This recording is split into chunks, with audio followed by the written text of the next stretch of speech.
설상수도상이라 한다고 그랬어요. 그러니까 설상수도상.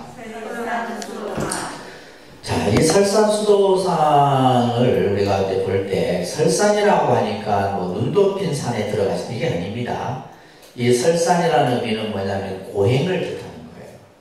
그러니까 이제 이 시다르타 태자는 이제 6년의 고행을 이제 경험하시게 되는데 그 고행은 어느 누구도 할 수 없던 고행이었어요. 그래서 이제 설산이라는 표현을 쓰는데, 자, 따라합니다. 같이 한번 읽어볼게요. 어디를 찾아가 보아도 내가 의지에 배울 스승이 있구나. 이제는 내 자신이 스승이 될 수밖에 없다. 그렇다. 나 혼자 힘으로 깨달아야 한다. 오늘 수도처를 구하고자 할 텐데 이곳이 적합하다.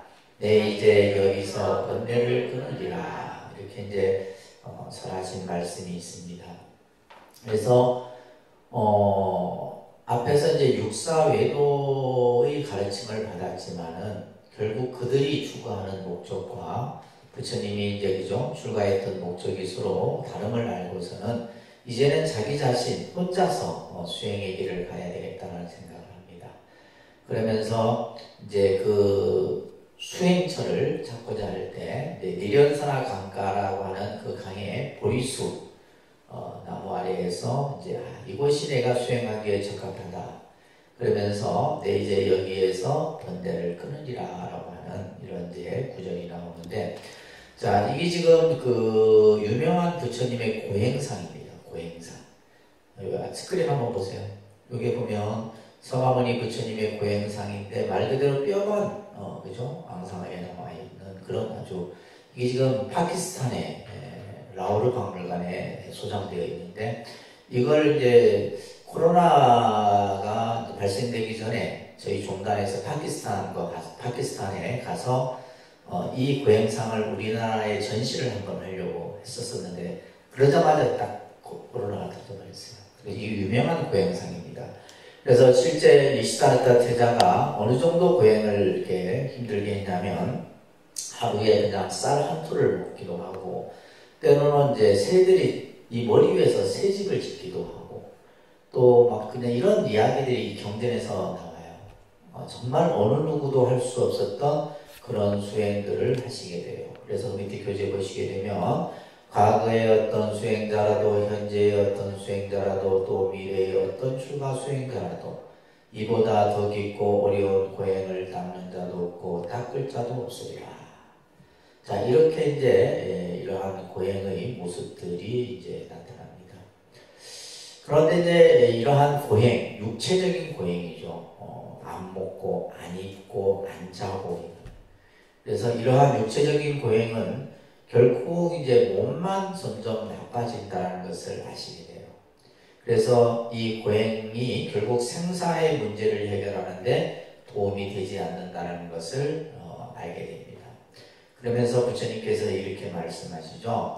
육체를 괴롭히는 것은 육체의 극복이 아니라 도리어 육체에 대한 집착을 더하게 되는 것이다.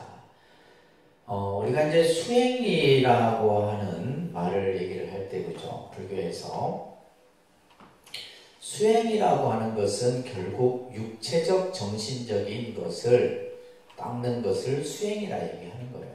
육체적으로도 또 정신적으로도. 그러니까 우리가 보통 수행이라는 말은 닦는다라는 거죠, 그죠? 이제 예를 들면 이 행자가 중요한 의미예요. 그래서 우리가 이제 신체적으로든 또 언어적으로든 또 생각으로든 그것을 닦는 것을 우리는 수행이라고 해요. 그래서 여러분들이 이제 불교에서는 이 수행이라는 개념을 굉장히 폭넓게 그 의미를 설명하는데, 그렇게 여기에서는 이제 바로 뭐냐면 육체, 그죠? 육체를 스스로 이제 단련시키는 거죠. 그래서 앞에서도 이제 저희 스님들이 처음 이제 출가를 하게 되면 결국 뭐냐면 이 육체적인 어떤 그 내 안에서, 내 몸에서 발생되는 여러 가지 조건들을 다스리는 이런 이제 수행들을 먼저 하게 돼요. 그리고 나서는 이제 정신적인 부분.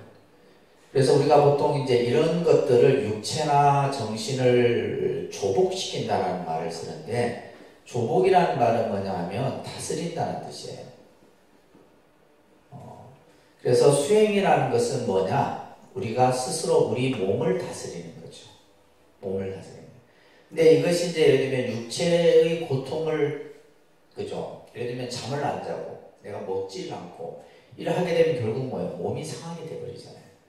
그러니까 몸이 상하게 되면 결국 정신 또한 잃게 되는 거죠. 그렇기 때문에 이제 적절한 지나친 어떤 이런 육체적인 어떤 그 고행도 수행에 도움이 되지 않는다는 것을 아시게 된 거죠. 그래서 육체를 조복하고 정신을 조복하고 이게 이제 결국 수행이다. 그러니까 어느 한쪽만을 하는 게 아닙니다. 그러니까 예를 들면 우리가 이제 절을 한다라고 했을 때는 뭐요? 내 몸을 다스리고 또 마음을 다스리는 이 두 가지가 같이 이루어져야지 그것이 이제 수행에 참 의미가 있다라고 볼 수가 있는 겁니다. 자, 그래서 이 태자는 당시 이제 너무 기력이 쇠잔한 그 몸을 추스리기 위해서 당시 그 강가에 살고 있는 수자타라고 하는 소녀가 끓여주다 준 유미죽을 공양을 하시게 돼요. 유미죽은 뭐냐면 쌀에다가 우유를 넣어서 끓인 죽이에요. 그래서 이 유미죽을 드시고는 이제 몸의 기력을 회복하시게 됩니다. 이때는 이미 이제 그 함께 수행하고 있었던 이들이 있었는데 이 5명의 수행자가 중요한 인물인데 이 5명의 수행자는 누구냐 하면 이 시다르타 태자의 아버지인 정반왕이 태자의 수행을 함께 같이 하도록 혹시 무슨 일이 생기거나 병고가 생겼을 때 도움을 주도록 하기 위해서 5명의 수행자들을 함께 보냈던 거예요. 그런데 이제 태자가 이제 수행을 그죠 열심히 하던 중에 갑자기 이제 목욕을 하고 음식을 먹는 것을 보고는 이제 태자가 수행을 포기했구나 생각하고 이 5명의 수행자들이 떠나버려요. 근데 사실은 이제 이때부터가 이제 이 시다르타 태자는 몸의 기력을 회복하고 나서 본격적인 수행에 들어가게 되는데 그 수행에 들어가는 모습을 이제 깨달음을 향해 가는 거죠. 이것을 수화한마상이라고 합니다. 그러니까 수화한마상. 그래서 설산수도상이라는 장면과 수화한마상이라는 장면이 같이 연결되어져서 설명이 되어지는 겁니다. 그래서 부다가야 숲속에서 이제 인도 우리 아까 부처님 성도지에 가면 부처님이 보리수 아래에서 성도했던 그 자리가 있어요. 깨달음을 얻었던 자리가 있습니다. 그 보리수 아래에서 이제 수행에 들어가게 되는데 이때 이 시다르타 태자는 이와 같은 말을 합니다. 다 같이 한번 따라서 할게요. 설사 이 몸의 피부가 다 썩고 뼈가 부스러지며 피가 다 말라 버린다 할지라도 무상불이 정각을 이루지 않고서는 결코 이 자리를 떠나지 않으리라. 다시 이제 몸을 추스리고 나서 다시 한번 이제 이 깨달음에 대한 그러한 아주 강인한 생각을 가지시게 되는 거예요. 자, 그러면서 이제 수행이 점점 이제 단계가 올라가게 되는데 우리가 이제 수행을 하다 보면 반드시 뭐가 생기냐 하면 마장이 생깁니다. 뭐가 생긴다고요? 수행을 방해하는 그것을 우리는 보통 마라 그러는데 이 마라는 의미는 장애라는 뜻이에요. 그래서 예를 들면 내가 수행을 좀 하다 보면 몸이 아프거나 또 여러 가지 현상들이 나타납니다. 내가 기도를 하다가도 갑자기 막 그냥 두려움이, 공포감이 확 생겨버리는 경우도 있고, 또 예를 들면 내가 막 이제 그다음 절을 하는 사람들 입장 같아서는 몸이 그죠? 육체적으로 이제 무릎이나 허리 쪽에 탈이 나는 경우도 있고, 그리고 갑자기 막 머리가 아픈 경우도 있고, 열이 상기되는 경우도 있고, 여러 가지 현상들이 나요. 이런 것들이 뭐냐면 수행이 점점 익어질수록 이 현상이 많이 나타나요. 그러면 이제 예를 들면 어떤 분은 선생님은 수행 안 하면 되겠네요. 수행 안 하면 그런 현상이 안 나타나. 그게 아니죠. 이거는 지금 뭐냐면 우리가 내 몸 안에서 그렇잖아요. 우리가 지금 예를 들면 백신 주사를 맞으면 내 몸 안에 균하고 그 다음에 항체하고 싸우는 거잖아요. 싸우면서 몸에 뭐가 나요? 갑자기 그냥 이상 반응이 나타나는 거와 똑같은 거예요. 그러니까 내가 평상시 있을 때는 몰라. 내가 수행을 안 하고 내가 기도를 안 하고 내가 아무것도 안 했을 때는 내가 살다 보면 우리가 살다 보면 반드시 뭐예요? 장애가 생긴다는 거예요. 장애가 생깁니다. 뭐 어떤 장애든지 장애가 생겨요. 뭐 사고가 나든지 뭐 집안이 그냥 갑자기 그냥 풍지박산이 되든지 그런 경우들이 생긴다는 말이에요. 그러면 이걸 아무도 모르잖아. 그러니까 모르니까 여러분들이 맨날 삶이 불안한 거예요. 그러니까 맨날 찾아가서 묻고 그러잖아. 그럴 수밖에 없는 거예요. 그런데 이제 내가 수행을 하게 되면 그런 것들이 이제 내 안에 있었던 것들이 이제 일어나는 거예요. 일어나면서 그런 것들을 하나하나 소멸시켜 나가는데, 예를 들면 이 마라고 하는 것이 장애이면서 이것을 또 다른 말로는 우리는 번뇌라고 하는 거예요. 뭘 한다고요? 번뇌. 내 마음 속에서 잠재되어 있던 이런 어떤 번뇌의 요소들이 계속 일어나는 거예요. 그럼 일어나면 지금 내가 수행하는 힘으로 뭐예요? 그것을 계속 정화시키죠. 그러다 보니까 이제 그것을 극복을 해야 되는데, 아까 얘기했던 거예요. 다스려야 되는데 이것을 다스리지 못하면 저버리게 되는 거예요. 수행을 중간에 뭐 해버려요? 포기하는 거예요. 그래서 여러분들이 어떤 기도를 하거나 이렇게 뭘 할 때도 오래 꾸준히 못하는 이유 중에 하나가, 내가 일주일간 내가 기도를 열심히 해야지 생각하고 했는데 그 다음날 친구가 밥 먹으러 가셨는데, 이것도 뭐예요? 이것도 뭐야? 장애라는 거예요. 내가 뭔가 마음 먹고 딱 하려고 하는데 뭐가 딱 생겨요. 그러면 이걸 뭐예요? 끊어버려야 되는데 우리는 끊지를 못하고, 그래, 기도는 뭐 또 내일도 하고 모레도 할 수 있으니까 친구 따라가는 거예요. 그러니까 여러분들이 이제 수행을 지속성 있게 그것을 꾸준하게 못 만들어가는 거죠. 자, 그래서 그 밑에 보시게 되면 이러한 마왕 파순, 이제 하나의 어떤 인물인데 파피아스라고 하는 마왕 파순이 이 태자의 수행을 방해하게 됩니다. 결국 우리가 이제 마라고 하는 것은 어떤 것들이냐 하면 따라합니다. 탐욕, 혐오, 기갈, 애착. 그러니까 어느 날 갑자기 내가 뭐 하다가 하기 싫은 생각이 팍 일어나버려요. 이거 하기 싫은 생각도 뭐다? 결국 번뇌잖아. 내가 지금 기도를 하다가 내가 이 기도한다고 뭐 잘 되겠니? 이런 생각이 일어나서 포기하는 사람들이 제일 많아요. 내가 이거 한다고 뭐 자식이 잘 되겠냐? 내가 뭐 지금 한다고 애들이 뭐 서울대 가겠냐? 이런 생각이 일어난단 말이에요. 이런 것들부터 시작해서 이제 권태가 실증이죠, 그죠? 실증이라든지 또 예를 들면 수면, 앉으면 잠만 오는 거예요. 그 다음에 또 한 게 이제 공포, 그 다음에 이제 의심이에요. 의심. 이것도 이제 내 안에서 일어나는 장애입니다. 의심. 그 다음에 고집. 이게 예를 들면 수행을 누가 올바르게 일러줘도 자기 생각 가지고 들을 생각도 안 하는 이런 분들이 계세요. 그래서 이런 것들이 결국 전부 뭐다? 마다. 그래서 여러분들 교재 앞에 보면 따릅니다. 도고마성이라는 말이 있어요. 이거 중요한 말입니다. 따릅니다. 도고마성. 도가 높을수록 마가 점점 일어난다 이런 얘기예요. 그러니까 수행이 될수록 그 수행의 결과에 따른 장애가 일어나는 거예요. 그래서 실제 우리가 평상시는 내가 이렇게 별로 이렇게 생각이 안 일어나는데, 내가 참선을 한다거나 명상을 했을 경우에 그 내 안에서 온갖 생각들이 일어납니다. 근데 그 과정을 넘어서야 돼요. 넘어서야 되는데 내가 이제 그 마한테 져버리게 되면 이제 수행은 더 나아갈 수가 없는 거예요. 자, 이러한 이제 태자의 내면으로부터 일어나는 망상, 번뇌와 여러 가지 장애들을 태자는 스스로 그것을 전부 싸워 이겨내는 거예요. 그리고 나서는 이제 수와 한마다 보리수 아래에서 말을 항복시켰다 이거예요. 그것을 조복시킨 거예요. 이것을 수화한마상이라는 겁니다.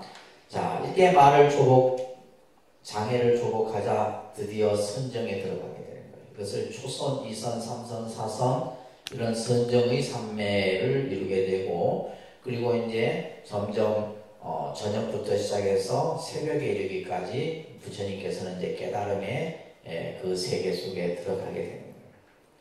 그러면서 새벽에 저 동쪽 하늘에 샛별이 반짝이는 순간 이제 바로 시다르타 태자는 우주의 이치를 깨달은 바로 부처님이 되시는 이날을 우리는 성도제일이라고 하는 겁니다. 성도제일. 자, 지금 이게 사진이 부다가야에 있는 마하보디 대탑이에요. 엄청납니다. 이 대탑이 있는데 이게 원래는 그 정글 속에 모래에 파묻혀 있었던 것을 영국의 고고학자에 의해서 이것을 발굴이 돼요. 그런데 다행히 이제 불교 유적들이 보면 이슬람 교도들에 의해서 전부 파괴가 됐는데 이 마하보디 대탑은 원형 그대로 보존이 된 거예요. 요 옆에 이제 이 마하보디 대탑 앞쪽에 저희 한국 사찰 분황사가 이번에 세워지는 거예요. 그래서 한국 불자들이 이제 성지순례를 가면 그 사찰에서 이제 머무를 수도 있고 그렇게 해서 이제 저희 종단에서 세우는 겁니다. 이 마하보디 대탑이에요. 그러니까 이 마하보디 대탑은 이제 우리 불자들에게 있어서는 뭐예요? 가장 성스럽고 거룩한 장소죠. 왜? 부처님이 깨달음을 얻은 곳이니까. 그죠? 자, 그래서 이제 이 시다르타 태자가 드디어 이제 깨달음을 얻게 되는데, 자, 그 밑에 보시게 되면, 이제 어둠은 영영 사라졌도다. 같이 한번 읽을게요.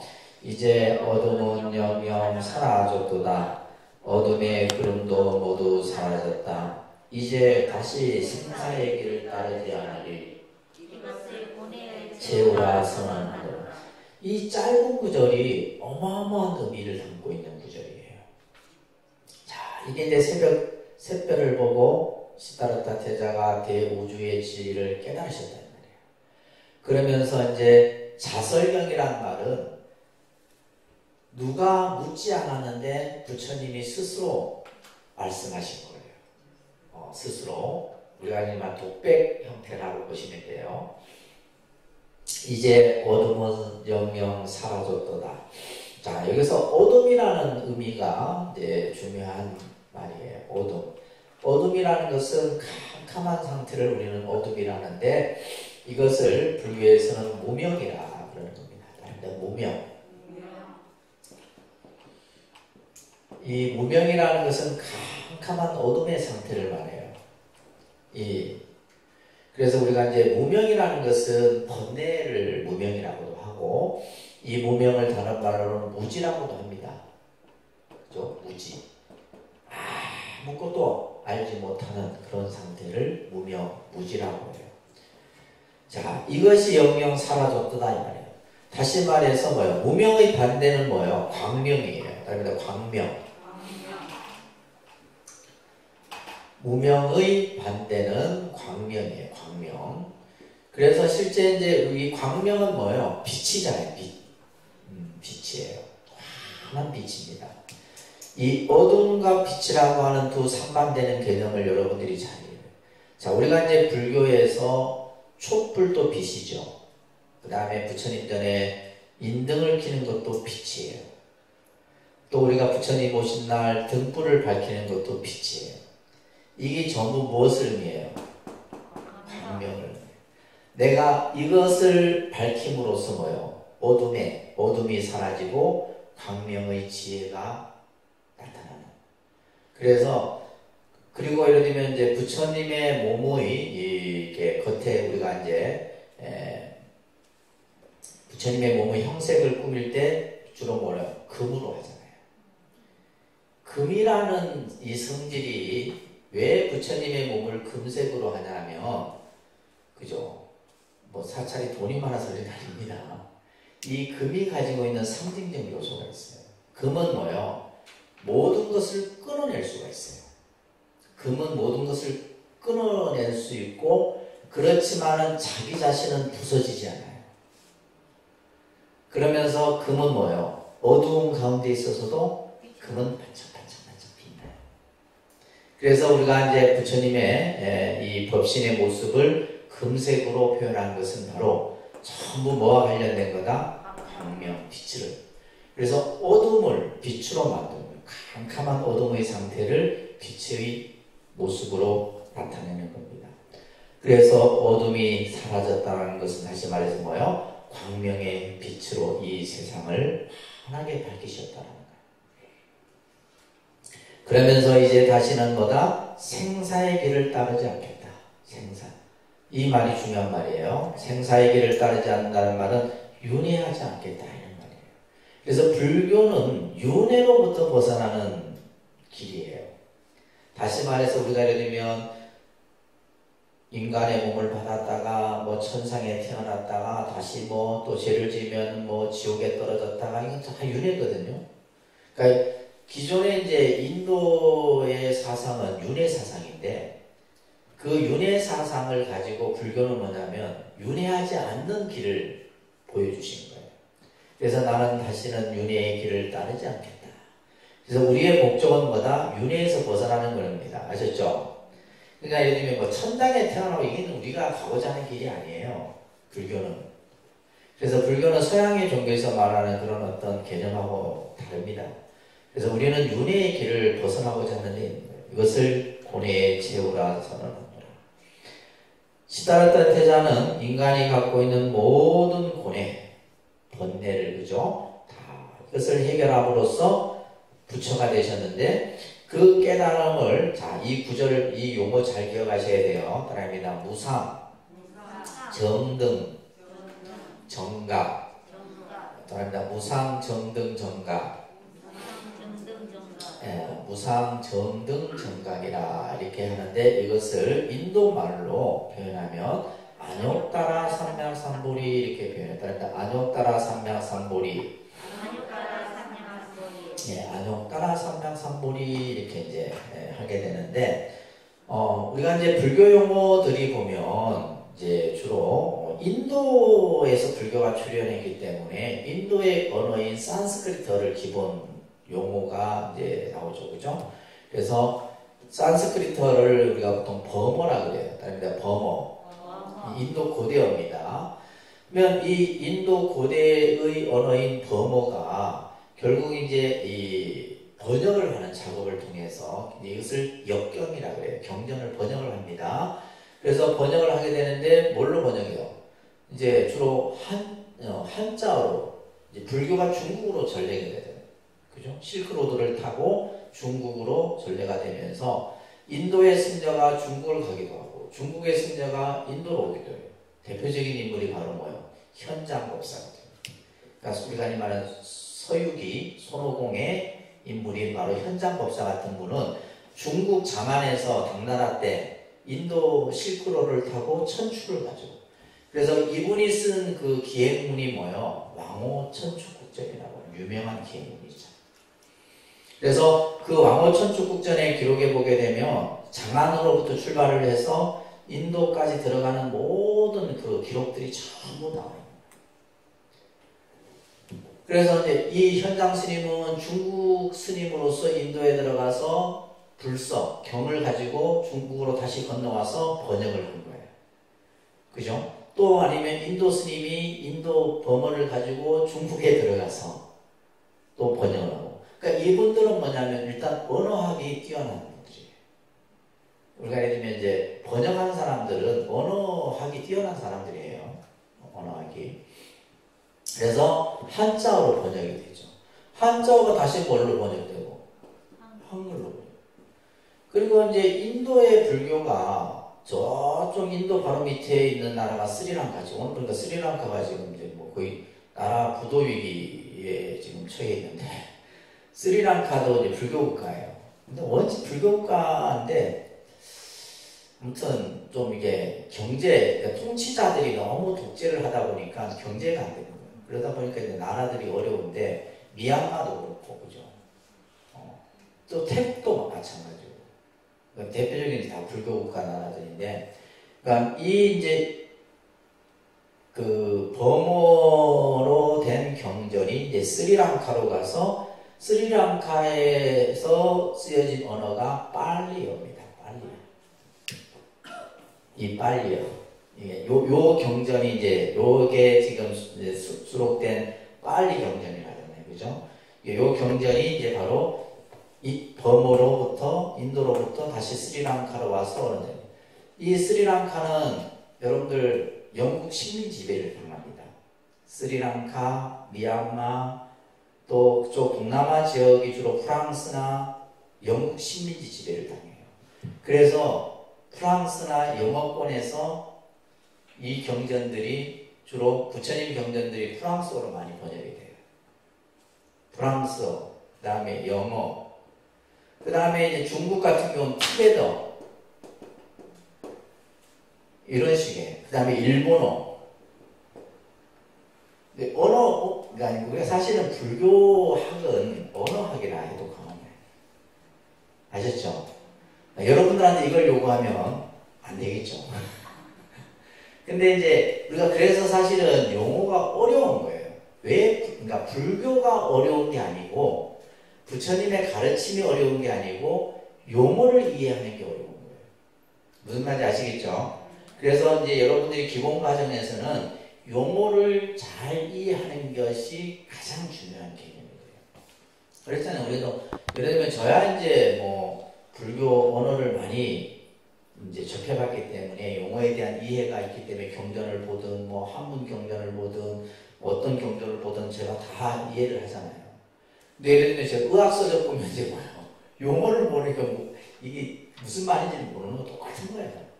그래서 처음 불교를 공부하는 여러분들의 입장에서는 예를 들면 보살이라는 용어도 보면 그 보살이라는 용어 안에 또 여러 가지 뜻이 있는 거예요. 그와 마찬가지로 지금 여기 안욕따라 삼맥삼보리라는 이 범어를 중국의 한자어로 번역한 것이 바로 뭐다? 무상정등정각이다. 그래서 부처님의 깨달음을 이제 무상정등정각이라고 이렇게 얘기하는 거예요. 무상이라는 말은 가장 위 없는 최고의 뜻이에요. 무상이라는 말은 더 이상 그 위는 없다는 뜻이에요. 정등이라는 말은 가장 보편적인 이런 뜻이에요. 정등이라는 말은 보편적인 말이에요.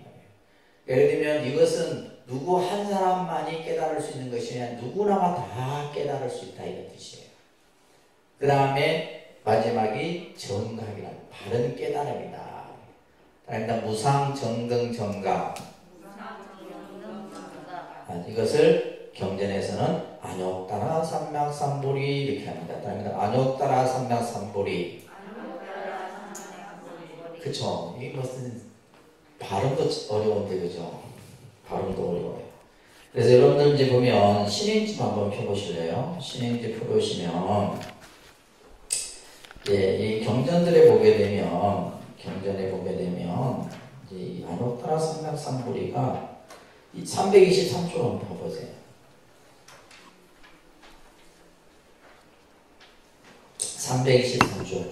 이게 다 아직 뭘로 돼 있어요? 뭘로 돼 있어요? 한자로 돼 있잖아요. 그죠? 한자로 돼 있는 거니까 그러니까 여러분들이 이 한자로 돼 있는 것은 백날 읽어도 무슨 뜻인지 모르는 거예요. 그러니까 일반 사람들이 이제 어려운 거예요, 불교가. 그래서 이제 우리가 넘어가 보면 또 한글로 이렇게 풀어놨는데 한글로 봐도 또 어려운 거예요. 무슨 뜻인지 모르겠어요. 그러니까 이래서 사실은 이제 불교가 어려워. 불교 자체가 어려운 것이 아니라 용어에 대한 이해 이런 것들이 이제 갖춰져야 되는데 그 밑에 보시게 되면 중간에 보면 우유정법 명 안유따라 삼맥삼보리 안욕따라. 그러니까 이 안욕따라 삼맥삼보리는 한자로 쓰여져 있지만은 이것은 한자로 번역될 수 없는 한자예요.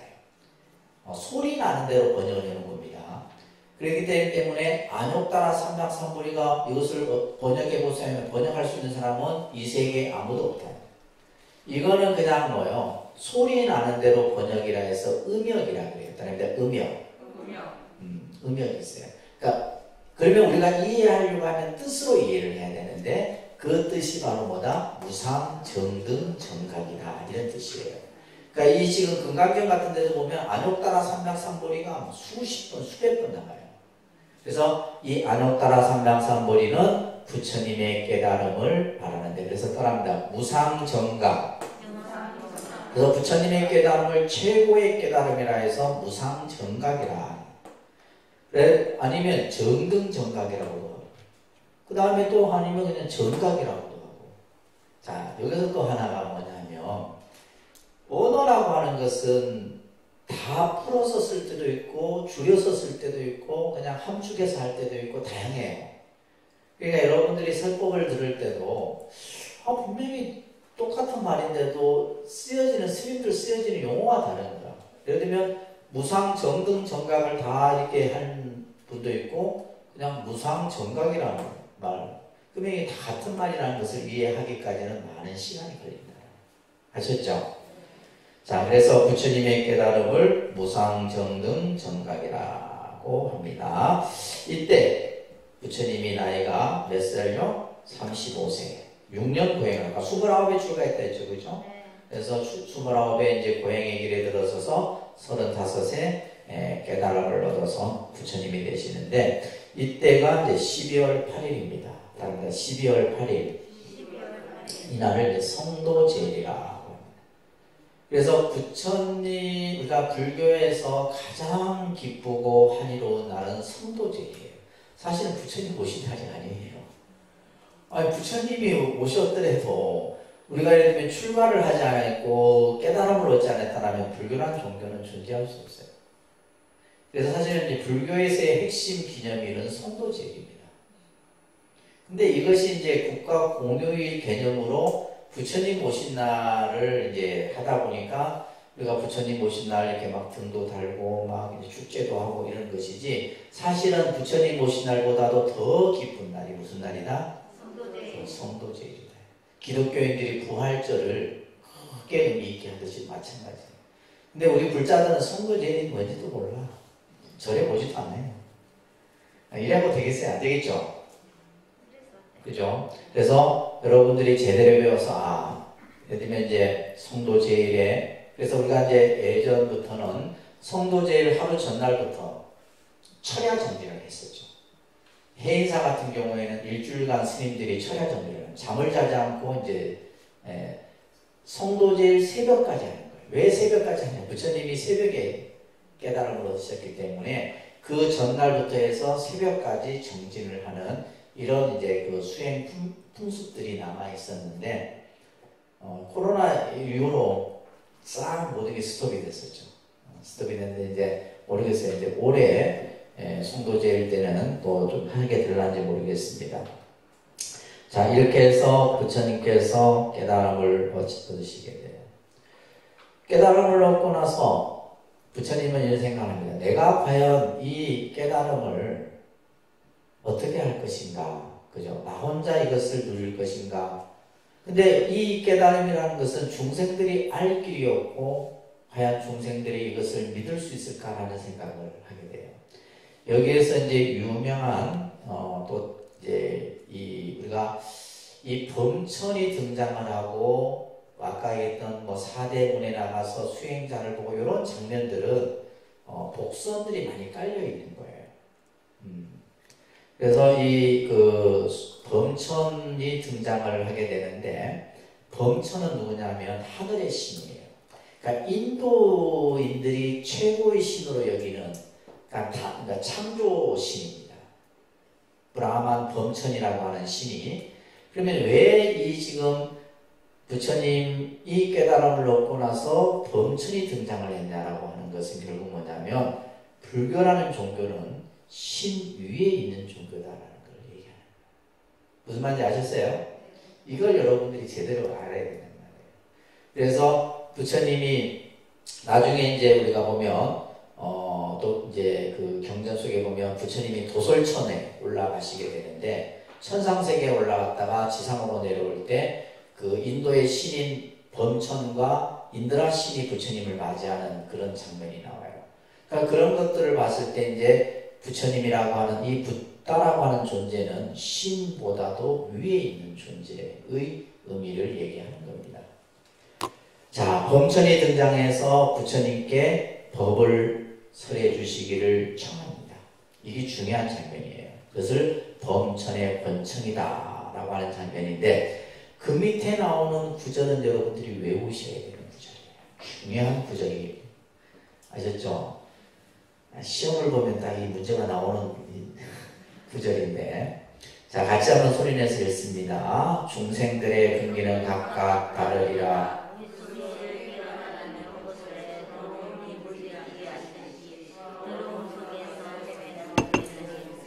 모두 회환할 수 있으리라. 제각기 근기에 따라 법을 설하리라.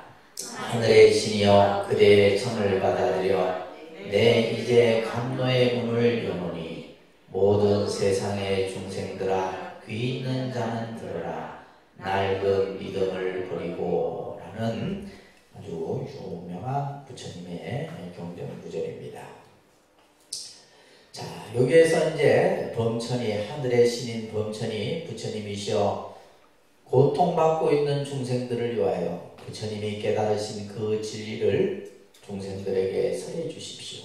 이렇게 이제 청을 한다고 그랬잖아요. 그죠? 청을 하면서 부처님이 한번 살펴봤더니 과연 이제 부처님이 처음 생각했을 때는 중생들이 이것을 받아들이고 이해할 수 있겠느냐, 이것을 믿을 수 있겠느냐라고 이제 의문이 들었었는데, 이제 이 범천이 등장해서 부처님의 가르침을 어떤 이는 알아들을 수 있을 것이고, 또 믿음을 가질 수도 있을 것이고, 어떤 이는 또 알아듣지 못하는 이도 있을 것입니다. 그렇잖아요.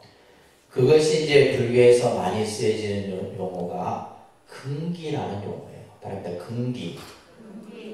근기라는 말을 우리가 불교에서 많이 씁니다. 이 근기라는 말은 어떤 의미냐면 적성, 능력, 자질 이런 뜻을 가지고 있어요.